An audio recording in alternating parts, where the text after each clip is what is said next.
In this edition of New England Authors, we explore the world of gangs who have dominated our cities and not only destroyed the youth who joined them, but destroyed many innocents as well. Keith Morton has had success changing the lives of hundreds of kids. Perhaps it's not just the misguided youth that need to change, but we too.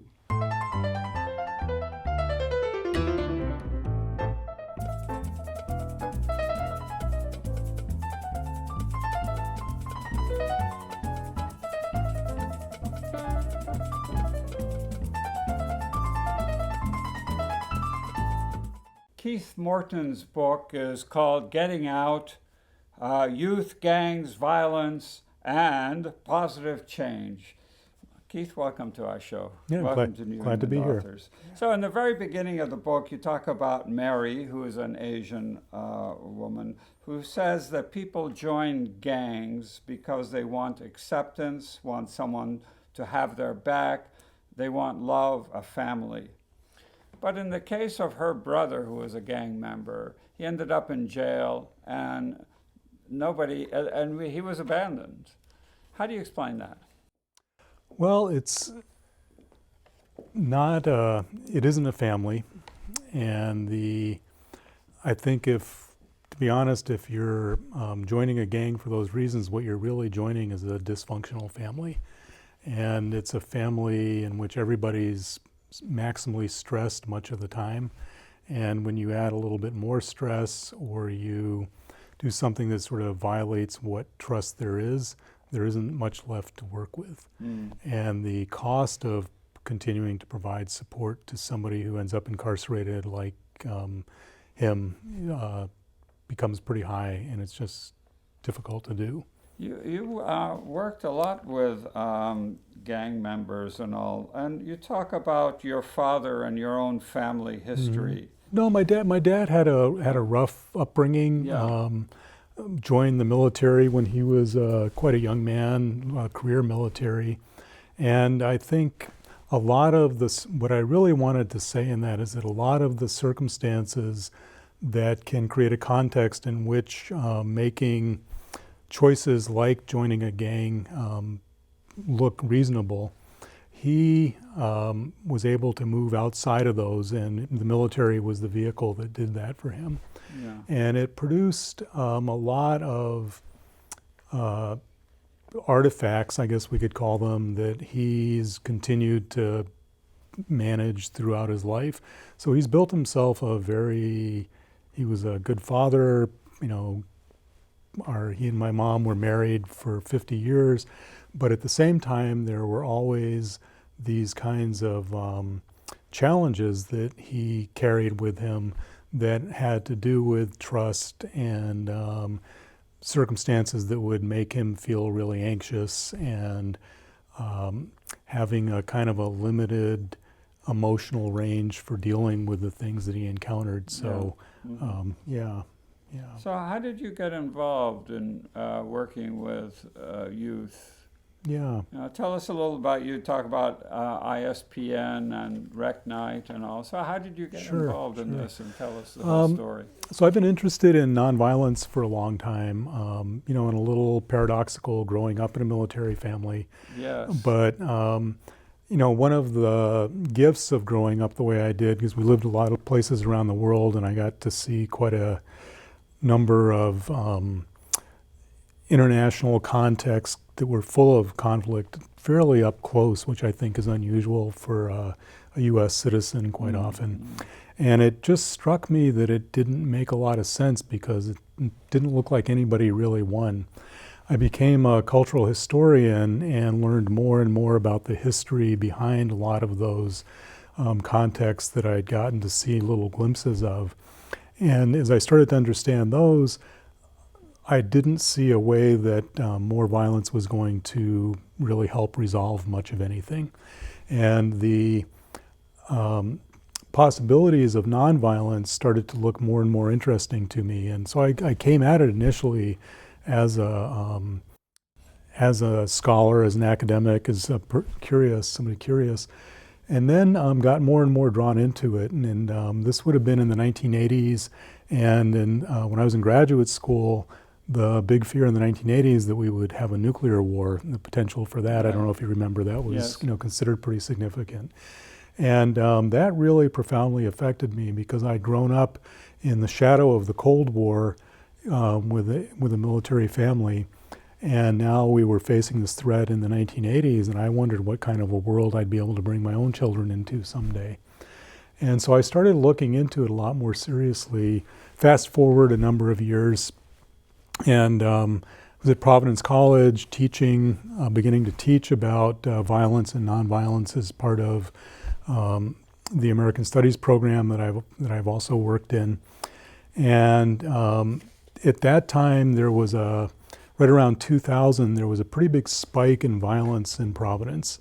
And there was a young woman named Jennifer Rivera who was basically hunted down and killed before she gave testimony in a murder trial against a gang member. Mm-hmm. And that, it was a really heinous crime and shocked people, even people who thought they were used to that kind of thing. Right. And it inspired Father Ray Mom and Sister Ann Keefe, who were members of St. Michael's Parish Church in Providence, to bring together the community. What can we do? And they actually looked to Boston a little bit for some of the work that some of the gang interruption projects had been doing up here. And out of that recruited a guy named Tenny Gross to come down to Providence and start the what's now called the Nonviolence Institute. And I met Tenny almost immediately after he arrived and began, providing what support I could. Ended up going on to the board of the organization, and got into Rec-Night really because a colleague of mine, a longtime friend from the Nonviolence Institute on their staff, called and said one of our street workers is trying to start a program at this rec center, and he's getting a lot of pushback. And it's now a very dear friend named Tu Patumong, Laotian American man. And Tu had grown up as a member of Laos Pride, which is a Providence-based gang, and they were a pretty serious group. And that was in the neighborhood where he was now trying to get access to the rec center for the kids, young people he was working with. And the rec center was like, "No, I still think you're connected somehow, and I don't. I don't want you or those kids in here really."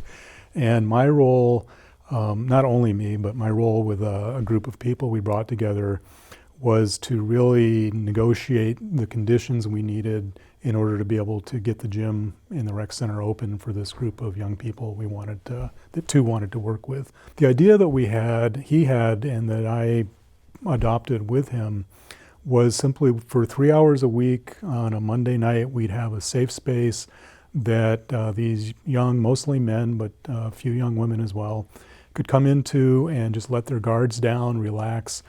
And a big part of one of the things I learned to really understand is that a big part of the reality for these young people, because in many ways they're just young people, they're just youth, but their interactions with violence, both perpetrating it and being victimized by it, result in a lot of trauma symptoms that they're carrying with them all the time. And so the opportunity to actually let your guard down, be relaxed, and just be a kid for a few hours a week is a much bigger deal than it sounds, because it would take a long time for that to even happen in that kind of space.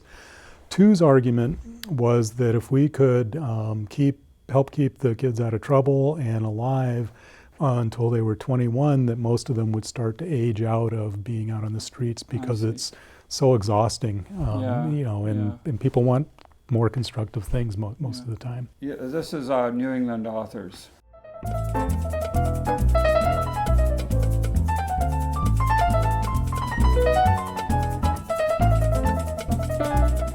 We're speaking with Keith Morton, and he's written a book about gangs, and he was very involved in studying the young people in Providence. And you say that being in a gang or a crew, participating in violence, makes sense to a young people. Mm-hmm. Why is that? How could it do that? Sure, it's a good question. basic sort of architecture that I would look for as some predictors. Very often it starts out with a young person who is feeling what these days are called microaggressions, but feeling a lot of the impact of structural violence like racism, poverty, things like that. And, but on the other hand, 95% of people experiencing those things just kind of move on with their lives and don't get involved in violence. Second thing that happens is that young person begins to experience some form of what I would call direct violence. And that would be really serious chronic bullying on the street, at school, somewhere. And they feel like there's no way that they can make it stop. It could be something in their home, it could be something in another context.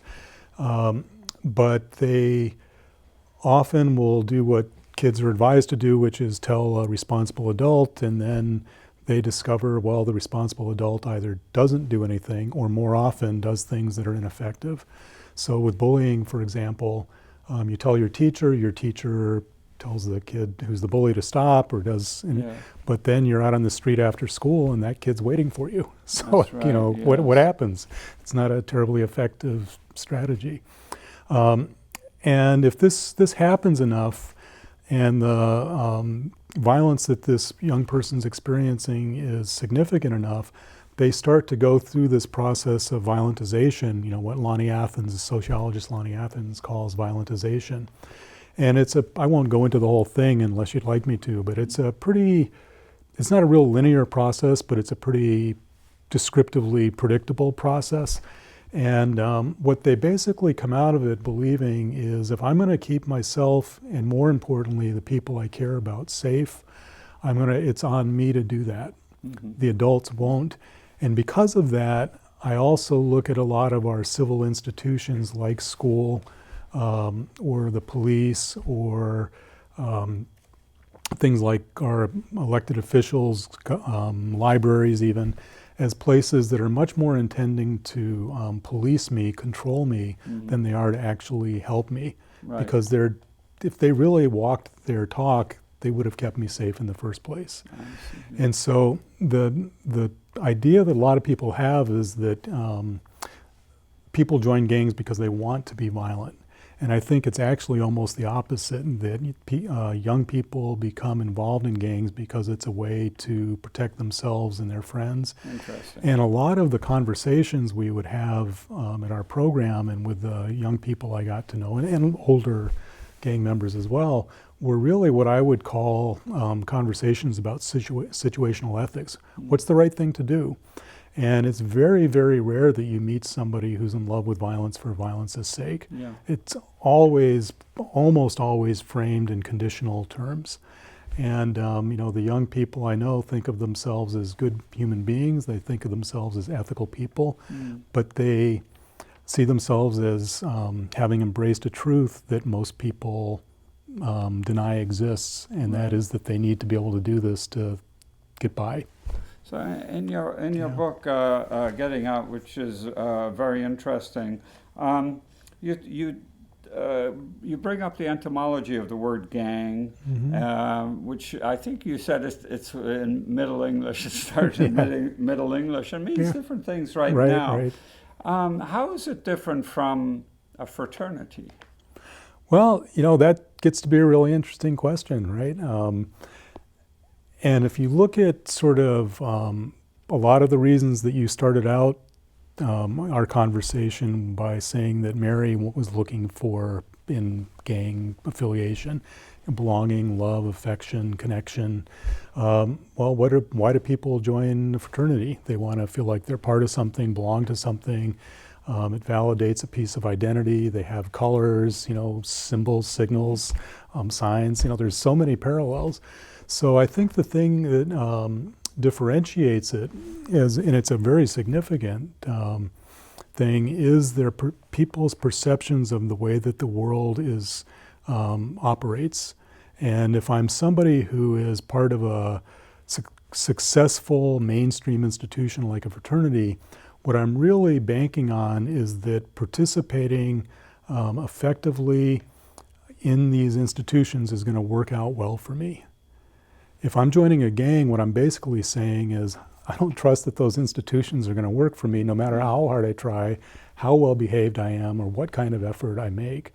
And as a result, I'm creating an alternative institution for myself. Right. And the differentiation, arguably, is the perception of what constitutes legitimate violence. So how do the so-called gang members, how do they see you? You're an academic. Yeah. Well, you're pretty clean cut. I'm a white guy. I'm middle-aged. I'm a college professor. Yeah, right. like what's to like, right? No, absolutely. Yeah. How do they see you? Well, the joke would be, first thing they wanted to know as they were meeting me was like, you're not a narc, right? Oh, so yes, it's kind of right. like, yes, and then I kind of fit into what their experience of a lot of people who had tried to help them over the years, but mostly wanted to fix them by telling them how to correct their lives or their behavior or their outlook. And things, A, they already knew, and B, if they would work or were easy to do, they would have done them already. So right. They assumed I was just another one of those. So the convincing was, no, I'm not here to fix you. I don't think you're the problem. I think problems are happening around you that you don't want, we don't want. But it's on you to figure that out. I'm just here to provide support, right? Which is a really different framework. And I was very explicit, because they would ask me when we were beginning the program, like, why are you here? Yeah. And I would be, well, I'm really curious. I'm interested. I want to understand what's going on. I feel it's got these kinds of impacts and costs more broadly over our community, and I care about those things.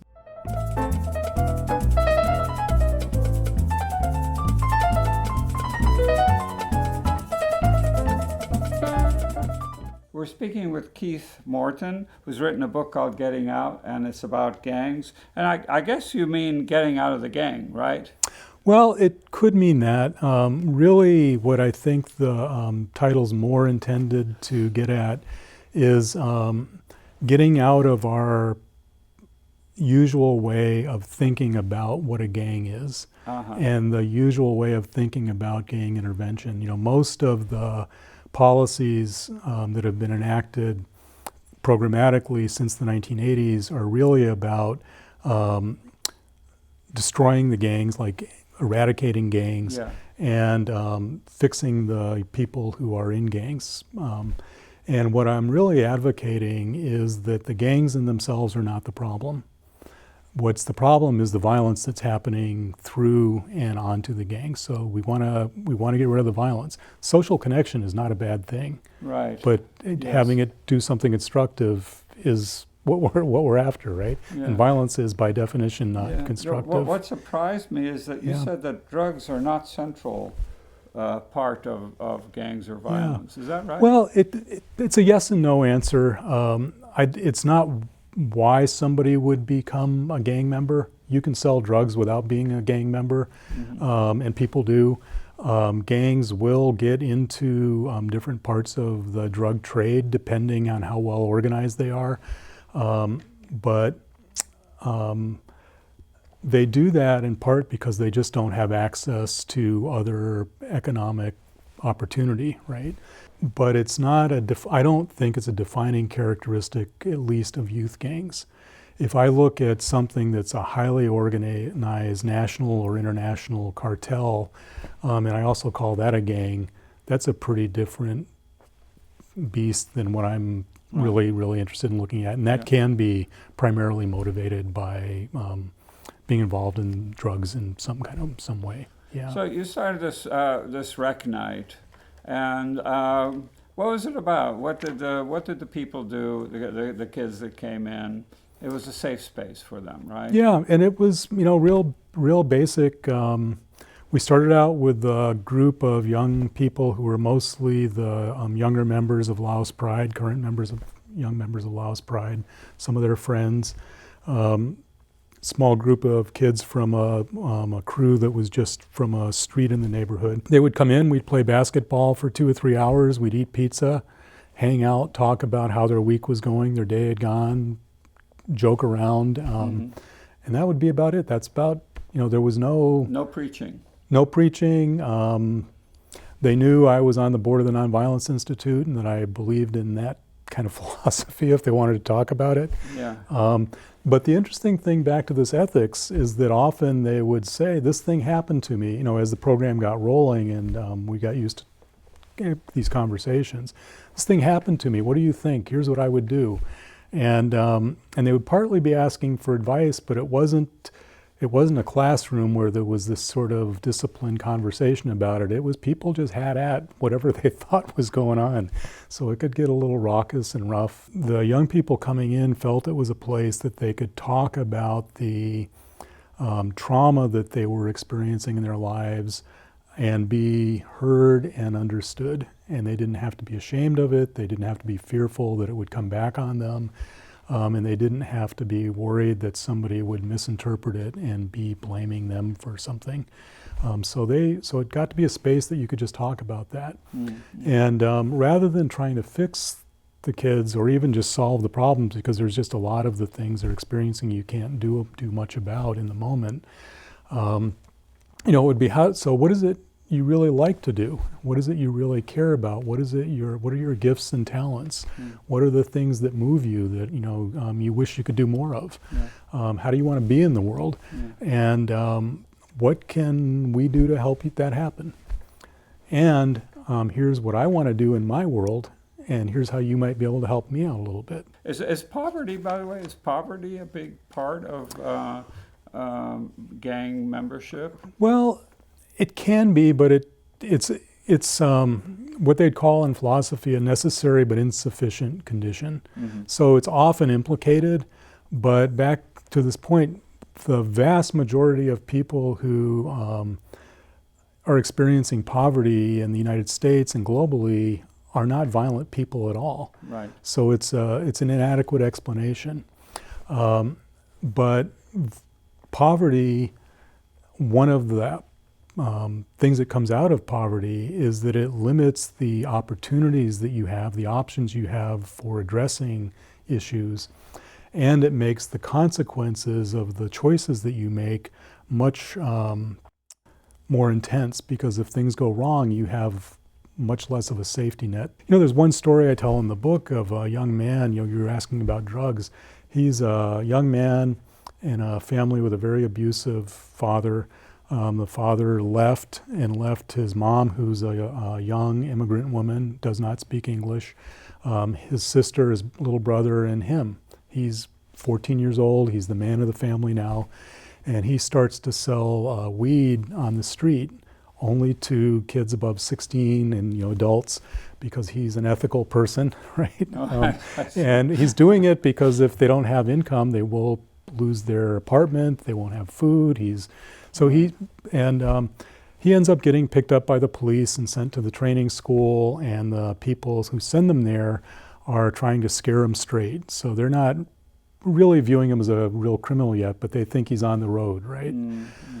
The week that he was arrested and sent to the training school, there was a case, I believe it was in Mansfield, Massachusetts, of a young girl who stole a package from a neighbor's porch that had medication in it, one of which would have been on the street, speed.